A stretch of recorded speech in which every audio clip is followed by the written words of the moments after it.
Tes. Assalamualaikum warahmatullahi wabarakatuh. Saya Ferdian Kurniawan, NIM di 231190053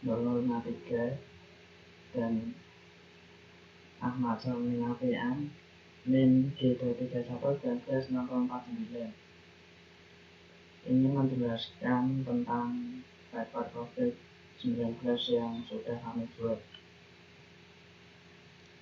Yang pertama, judul paper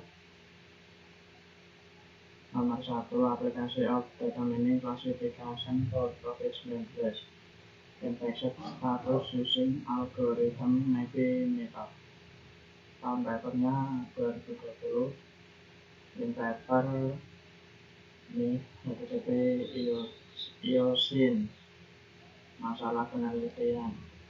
Saat ini jumlah status terjangkit virus yang dikenal dengan COVID semakin meningkat di wilayah Jakarta Selatan, yaitu Pondok Labu, Cilandak Barat, Jagakarsa, Lenteng Agung.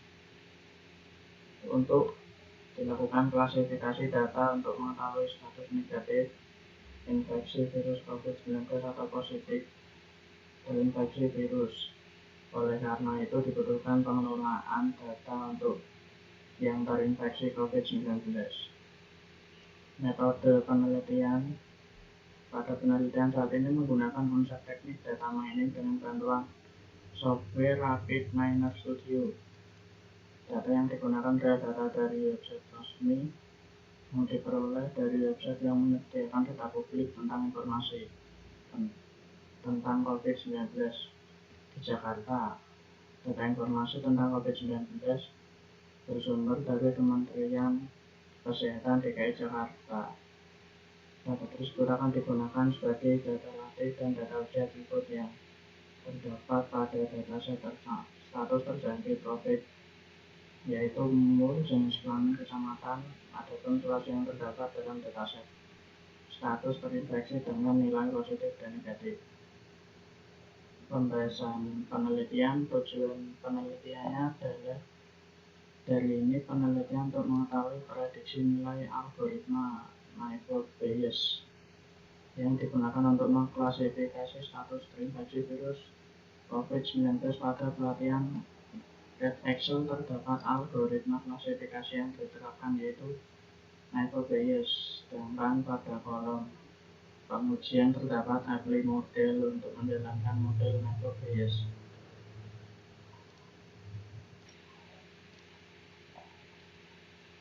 Performa untuk mengukur kinerja yang diprediksi dari model Naive Bayes dengan klasifikasi ini. Metode Bayes menggunakan Rapid Miner. Hasilnya sama dan sesuai dengan perhitungan manual. Kesimpulan. Berdasarkan hasil penelitian yang dilakukan, dapat dikatakan bahwa pengelolaan data untuk mengklasifikasi yang terinfeksi status COVID-19 menggunakan algoritma Naive Bayes memiliki hasil yang baik dan dapat dijadikan acuan bagi masyarakat yang mengetahui klasifikasi status terinfeksi COVID-19 dengan menggunakan software Rapid Miner Studio. Peneliti juga mencoba mengelola data dengan manual perhitungan dan menggunakan aplikasi berbasis web untuk referensi prediksi klasifikasi status infeksi koinfeksi dari hasil perhitungan pengolahan data manual Rapid Miner dan aplikasi berbasis web. Dapat disimpulkan bahwa hasil prediksi klasifikasi pengolahan data terinfeksi virus COVID-19. Nomor 2, monitoring novel coronavirus infeksi in India by cluster analysis. Tahun pembuatan 2020. Link springer.com. Ini masalahnya penyakit menular COVID-19 baru saat ini terjadi di India. Dalam studi saat ini kami menerapkan analisis cluster, salah satu teknik penambangan data untuk mengklasifikasi kumpulan data nyata penyakit menular COVID virus corona baru dari berbagai negara bagian dan wilayah persatuan UT India menurut untuk kesamaan mereka yang tinggi. Hasil yang dikeluarkan memungkinkan kami untuk merasakan kelompok negara bagian dari UT India yang terkena dampak. Metode penelitiannya ini memiliki 3 tahap, yaitu tahap 1 pengumpulan sampel, tahap 2 analisis klaster, tahap 3 analisis menggunakan plot. Semua parameter yaitu total kasus yang dikonfirmasi, kasus kematian serta kasus sembuh juga dianalisis secara statistik menggunakan perangkat lunak R untuk mengukur deviasi. Untuk penelitian ini kami menggunakan plot kota untuk mewakili deviasi dalam kasus. Tujuan pembahasan penelitian. Tujuan utama dari ini penelitian untuk mengetahui prediksi nilai algoritma method Bayes yang digunakan untuk mengklasifikasi status terinfeksi virus COVID-19 pada pelatihan dan Excel terdapat algoritma klasifikasi yaitu method Bayes. Sedangkan pada kolom pengujian apply model untuk menjalankan method Bayes dan performan untuk mengukur kinerja yang diprediksi dari model method Bayes. Dengan klasifikasi ini menggunakan Project Miner, hasilnya sama dan sesuai dengan perhitungan manual. Kesimpulan berdasarkan hasil penelitian yang dilakukan dapat dikatakan bahwa pengumpulan data menggunakan method Bayes adalah yang memiliki hasil yang baik dan dapat dijadikan acuan bagi masyarakat.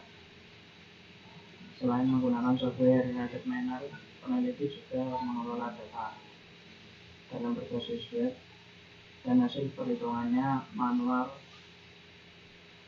Project Miner berbasis web dapat disimpulkan bahwa hasil prediksi status pengumpulan data. Nomor 3. Monitoring novel coronavirus.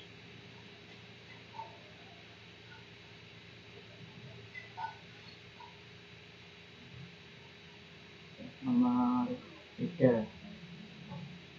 A framework for performance analysis on machine learning algorithm using COVID dataset. Pembahasan 2020. Linknya dari researchpublication.com. Masalahnya saat ini banyak sekali penyakit yang diderita masyarakat. Setiap penyakit dimulai dengan serangkaian gejala dari jalan mengamatinya sangat penting bagi manusia. Jika rumah sakit belum memberikan perawatan, semua penyakit dapat diidentifikasi dengan gejala dalam dunia teknis. Jumlah besar kumpulan data yang berisi gejala penyakit dari berbagai pasien dunia. Jadi ada kebutuhan untuk menganalisis seluruh kumpulan data dan memberikan kesimpulan seperti perawatan apa saja yang cocok untuk pasien yang membutuhkan. Metodenya, tujuan dari penelitian ini memeriksa kinerja mengidentifikasi algoritma klasifikasi terbaik. Langkah pertama, melatih classifier dengan beberapa kumpulan rekod. Di sini seluruh dataset adalah pre-rating data dan testing data. Pembahasan pekerjaan telah diambil dari repository Kaggle. Ini berisi berbagai file dataset. Satu file telah diambil untuk pekerjaan penelitian berisi 21 atribut dan 17 atribut yang berguna untuk dipertimbangkan. Untuk pekerjaan penelitian ini, dataset ini berisi 1084 rekod. Kesimpulan, makalah ini mengevaluasi kinerja algoritma classifier menggunakan dataset milik COVID-19. Akurasi set prediksi dan set data pelatihan dan set data uji pasangan adalah yang terbaik dengan klasifikasi random forest. Klasifikasi decision tree label telah sangat penting untuk memeriksa data uji parameter umum. Squared error pada algoritma connector classifier dan algoritma super vector classifier adalah tinggi, sehingga performansi algoritma random forest cukup baik dibandingkan tiga algoritma classifier lainnya. Disimpulkan bahwa kinerja satu algoritma tergantung jenis algoritma dan jumlah atribut dalam dataset COVID-19 yang lebih tinggi dibandingkan tiga algoritma classifier lainnya. Nomor 4, judulnya Pervasive Intelligent Model to Predict the Outcome of COVID-19 Patient. Tahun pembuatan 2021, link www.rdki.com. Masalahnya, gejala utama yang terkait dengan infeksi COVID-19 adalah demam, suhu tubuh di atas 38 derajat, batuk dan kesulitan bernapas seperti sesak napas. Beberapa gejala umum yang lebih sedikit terkait dengan penyakit ini adalah sakit tenggorokan, pilek, sakit kepala, otot sakit dan kelelahan.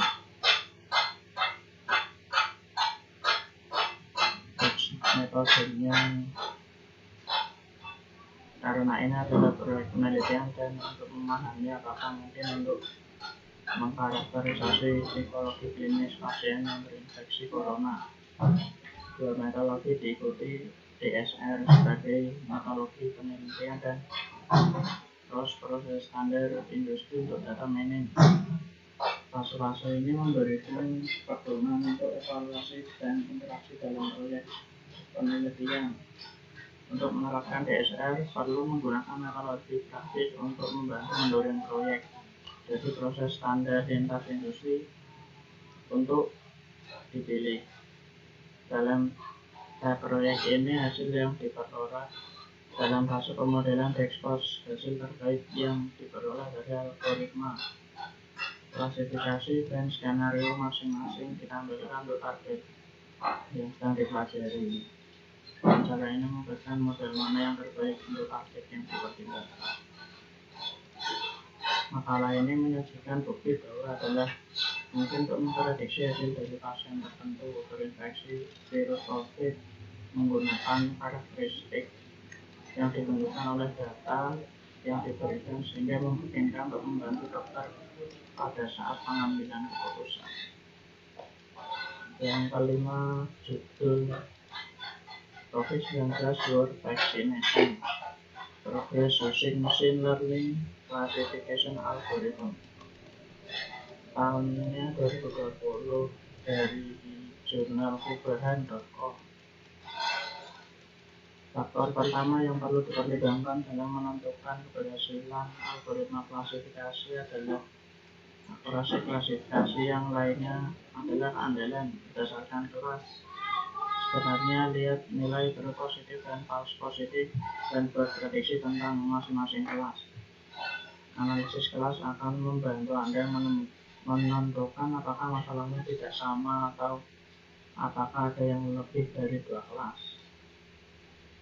Setelah langkah pemrosesan data, pengklasifikasi kandidat dipertimbangkan dalam penelitian ini, seperti SVM, KNN, NB, decision tree, random tree digunakan untuk melakukan klasifikasi.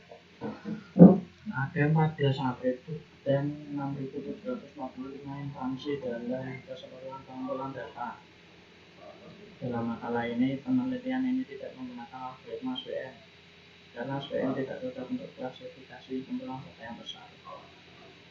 Meskipun memiliki dasar teori yang kuat dan akurasi klasifikasi yang tinggi, kesimpulannya pandemi COVID-19 berdampak pada jutaan nyawa di seluruh dunia sebagai masalah kesehatan masyarakat yang utama.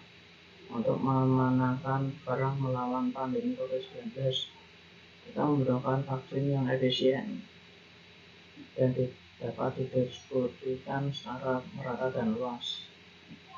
Untuk paper yang saya sukai dan menarik yaitu ini, paper nomor 4 dengan judul Pervasive Intelligent Model to Predict Outcome of Patient. Jadi papernya ini bisa mendeteksi COVID dengan gejala-gejala yang ada dan memudahkan untuk dokter untuk mengambil keputusan. Jadi dengan gejala ini bisa terdeteksi apakah dia kena virus corona atau tidak, dan dokter bisa mengambil keputusan yang tepat untuk penanganannya. Ini sangat menarik menurut saya. Dan nomor 6-10 akan dilanjutkan oleh teman saya Ahmad Salmi Nafian. Persilahkan.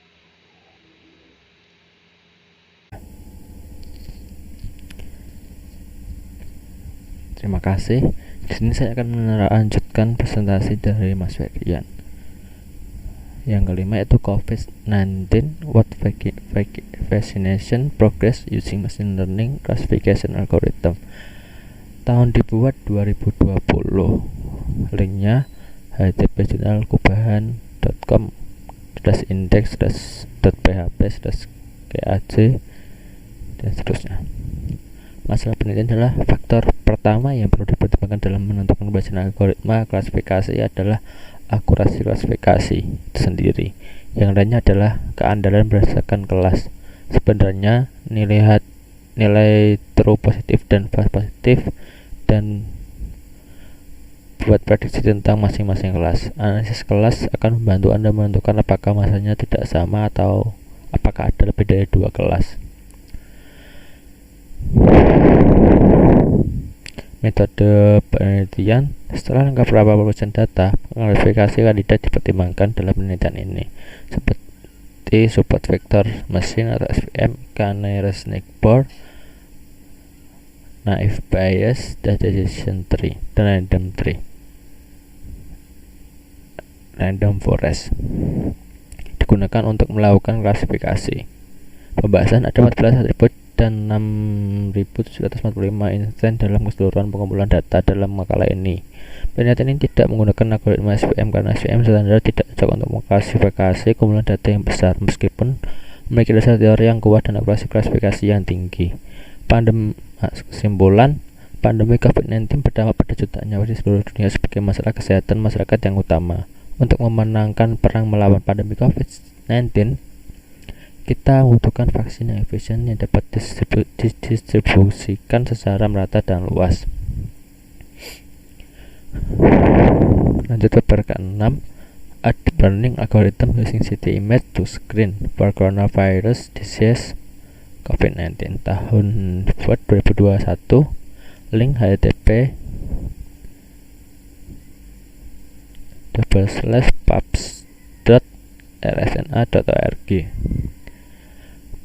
Masalah penelitian mewabahnya sindrom pernafasan akut parah coronavirus 2 atau SARS-CoV-2 yang sejauh ini telah menyebabkan lebih dari 26 juta kasus penyakit virus corona COVID-19 di dunia. Metode penelitian. 1. Retrospective collection of dataset, pengumpulan dataset retrospektif. 2. Delineation of ROIs atau pengambilan ROI.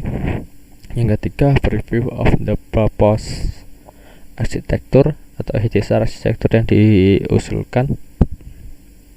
Yang keempat, image pre-processing dan feature extraction atau pemrosesan gambar dan ekstraksi fitur. Yang kelima, prediction.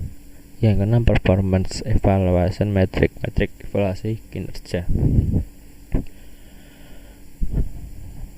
Pembahasan. Untuk mengembangkan algoritma pembelajaran mendalam untuk identifikasi gambar pneumonia virus, awalnya didasarkan 259 pasien, di mana kohort termasuk 180 kasus pneumonia virus khas yang didiagnosis sebelum wabah COVID-19. Pasien-pasien ini disebut negatif COVID-19 dalam kohort. 9 kasus lainnya berasal dari 3 rumah sakit dengan pengujian asam nukleus yang dikonfirmasi dari SARS-CoV-2 yang disebut positif COVID-19. Menariknya, ditemukan bahwa 46 dari 54 gambar ketika hasil tes asam nukleus negatif diprediksi sebagai positif COVID-19. oleh algoritma dengan akurasi 85,2%. Hasil ini menunjukkan bahwa algoritma memiliki nilai tinggi yang berfungsi sebagai metode penyaringan untuk COVID-19. Kesimpulan, dalam penelitian ini menunjukkan bukti prinsip bahwa pembelajaran mendalam dapat mengekstrak fitur gambar CT COVID-19 untuk tujuan diagnostik. Yang selanjutnya paper ke-7, COVID-19 Detection and X-ray Image Using CNN Algorithm, tahun dibuat 2020. Link http://explore.iee.org. Masa penelitian, para ahli radiologi tidak menyelesaikan masalah sampai batas tertentu karena penampilannya tidak spesifik dan sering ambigu, yang mengarah pada perbedaan signifikan antara ahli radiologi selama diagnosis. Misalnya, ahli radiologi mendiagnosis patologi dengan benda, sementara ahli radiologi yang kurang experience mendiagnosisnya dengan kelainan. Metode penelitian algoritma jaringan saraf konvolusional CNN untuk mekanisme kerja dalam algoritma CheckNet dengan menggunakan kumpulan data 550 gambar ronsen data yang dikumpulkan dari situs web Kaggle. Beberapa di antaranya terinfeksi virus COVID-19, dan kami memiliki akurasi prediksi yang dapat menerima sebesar 89,7% yang ditutup untuk hasil algoritma CheckNet. Pembahasan. Dalam percobaan pertama, 209 kumpulan data gambar X-ray data digunakan untuk pemerhatian dan pengujian, 220 gambar untuk pelatihan 80% dan 56 untuk pengujian 20%. Model ini dilatih dengan satu set 110 ronsen orang dengan COVID-19 dan 110 normal, dan tes yang berisi 56 radiograf data dibagi antara orang dengan COVID-19 dan orang tanpa infeksi. Set data lengkap harus diteruskan beberapa kali ke jaringan saraf yang sama untuk meningkatkan proses pembelajaran. Kemudian 10 periode digunakan untuk memperbarui bobot model CNN. Hasilnya menunjukkan akurasi 84% dan kerugian 45% pada percobaan kedua. Sekelompok 280 gambar dikumpulkan dan ditambahkan ke kumpulan data sebelumnya menjadi 556 gambar, kemudian diteruskan ke model lagi. Latihan 80% dan pengujian 20%, di mana hasilnya menunjukkan akurasi 89,7% dan kerugian 24,8%. Perbedaan antara hasil penerapan model CNN ke set data input adalah grafik dari jumlah rasio kesalahan atau rasio kerugian untuk data selama pelatihan. Melalui pengalaman, telah ditunjukkan bahwa dengan meningkatkan sampel pelatihan model tertentu dapat mencapai identifikasi COVID-19 yang lebih akurat dalam sampel manusia. Kesimpulan, hasil penelitian unik ini menunjukkan peran potensial dari algoritma kecerdasan buatan yang sangat akurat untuk mengidentifikasi pasien dengan cepat, yang dapat berguna efektif dalam menerangi wabah COVID-19 saat ini. Paper ke-8, COVID-19 Net 2 A Deep Neural Network for COVID-19 Diagnosis via Chest Radiographic Image, tahun dibuat 2020. Link http://explore.ie.org. Masa penelitian radiologi dada manusia telah menunjukkan hasil yang lebih konsisten ketika digunakan untuk diagnosis COVID-19. Namun, melakukan evaluasi manual pada dada yang dihitung gambar tomografi atau CXR cukup lama dan membutuhkan banyak tenaga. Metode penelitian COVID-19 Net algoritma berbasis jaringan saraf yang dalam untuk membantu dokter dalam mendiagnosis COVID-19 melalui gambar radiografi. Pembahasan algoritma mengambil gambar CXR dalam menganalisis COVID-19 secara otomatis. Dalam percobaan bagian algoritma kami dapat mempertahankan klasifikasi rata-rata akurasi 99%, lebih dari 99% dalam mendiagnosis virus COVID-19 dan penyakit terkait lainnya seperti SARS, Streptococcus, ARDS, dan pneumocystis. Kesimpulan, saya digunakan pada masalah klasifikasi dua kelas, yaitu COVID-19 dan non-COVID-19. COVID-19 Net berdasarkan area yang hampir sempurna di bawah kurva ROC atau AU kami dengan 0,9972 menunjukkan jaringan kami dapat memberikan diagnosis COVID-19 yang ideal hanya dengan jumlah kecil positif palsu. Paper ke-9, Treatment Algorithm for COVID-19. That's a multidisciplinary point of view. Tahun 2020, link http://journals.plos.org. Masa penelitian, banyak pembelajaran mesin pendekatan seperti deep learning, neural network, dan support vector mesin memiliki menggunakan sinar X untuk mendeteksi COVID-19. Meskipun kinerja pendekatan tersebut adalah dapat diterima dan dalam hal akurasi, namun mereka membutuhkan waktu komputasi yang tinggi dan lebih banyak lagi untuk ruang memori. Metode penelitian algoritma genetik ekstrim yang ditemukan learning machine (OGLM) dengan 3 kriteria pemilihan, yaitu random, K-turnamen, dan roulette untuk mendeteksi COVID-19 menggunakan gambar sinar X. Faktor kekuatan yang paling penting dari extreme learning machine atau LM adalah satu, kemampuan LM yang tinggi dan menghindari overfitting. Kedua, gunanya dalam mengklasifikasi biner dan multi-type. Dan yang ketiga, dapat bekerja sebagai mesin vektor pendukung berbasis kernel dengan struktur jaringan saraf.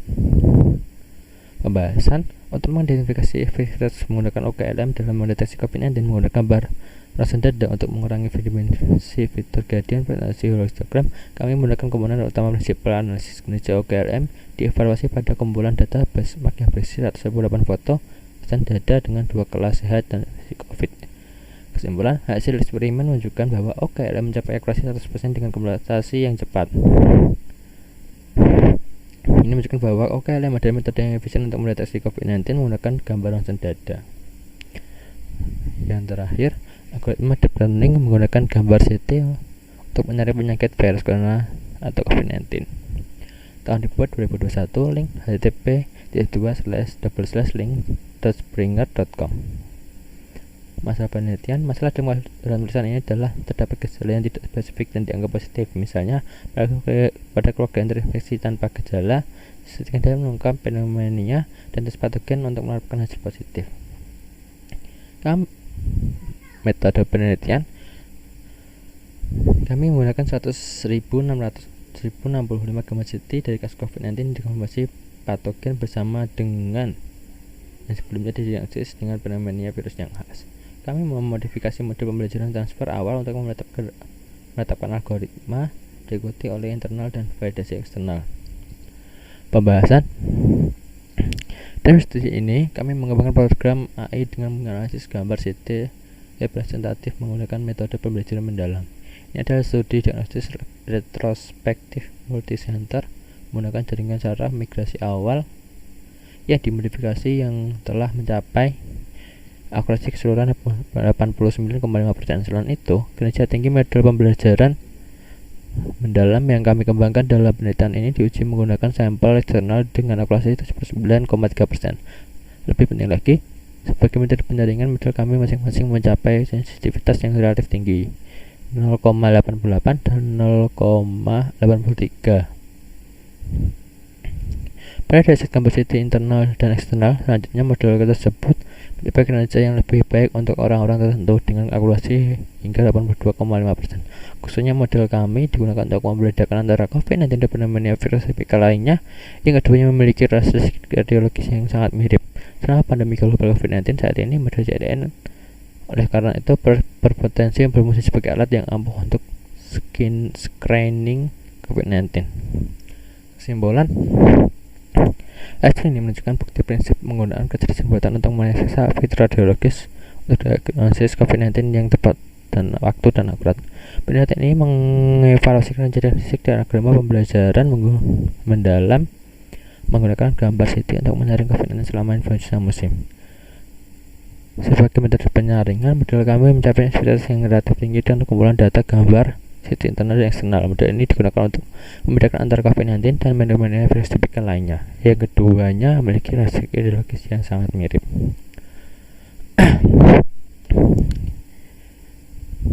Dan dari kelima paper yang tadi saya baca, yang cocok untuk diterapkan di Indonesia yaitu yang terakhir.